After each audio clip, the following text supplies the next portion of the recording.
Break के बाद एक बार फिर से आपका स्वागत है। आप देख रहे हैं टैक्स गुरु और आपके सवालों का जवाब देने के लिए हमारे साथ बने हुए हैं जाने माने टैक्स एक्सपर्ट मुकेश पटेल साहब अहमदाबाद से।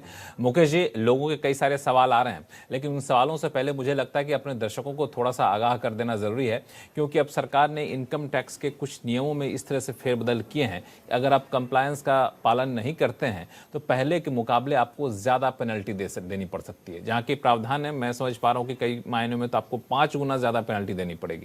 तो सबसे पहले हमारे दर्शकों को अगर ये बता सकें कि आखिर कौन कौन से ऐसे नियम हैं जिनका आपको ध्यान रखना होगा और जिन पर ये बढ़ी हुई पेनल्टी लागू हो सकती है।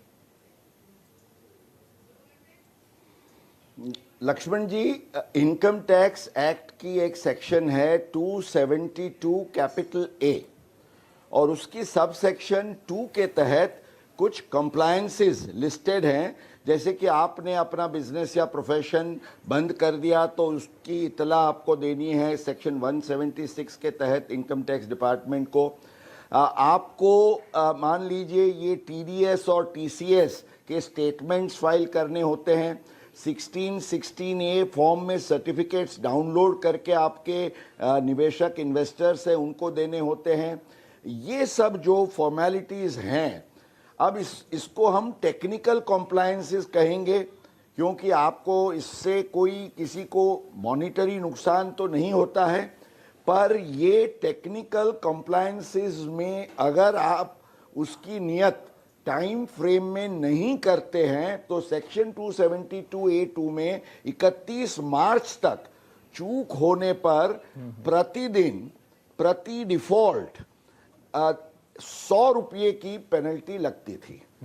अब 1 अप्रैल से इसको 5 गुना, जैसे आपने बताया, 500 रुपया कर दिया गया है। अब एक केस में मान लीजिए आपने किसी को सर्टिफिकेट देना है, आजकल तो कोई सर्टिफिकेट मांगता भी नहीं है क्योंकि वो अपने 26AS में देख लेते हैं, पर टीडीएस डिपार्टमेंट कई बार आपके पीछे पड़ जाता है कि ये जो सर्टिफिकेट डाउनलोड करना था वो ये टाइम लिमिट में करना था, उनको दिखता है कि आपने अभी डाउनलोड नहीं किया है, तो वो आपको पकड़ के नोटिस भेजेंगे कि ये आपने डाउनलोड ठीक से करके इन्वेस्टर को नहीं दिया है।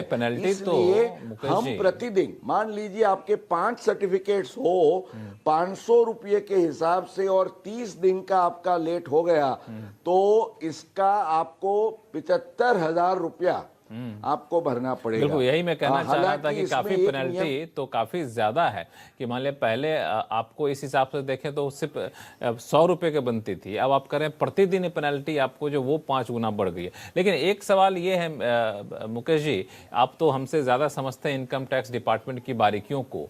कई बार इनकम टैक्स पेयर्स की गलती नहीं होती है, डिपार्टमेंट की कुछ गलतियां होती है, तकनीकी दिक्कतें होती है, जिसके वजह से जो इनकम टैक्स पेयर्स के हाथ में नहीं होता है तब वो गलती कर बैठते हैं। तो क्या इसमें कुछ रियायत मिलेगी कि नहीं, या फिर बिल्कुल सख्ती ही रहेगी?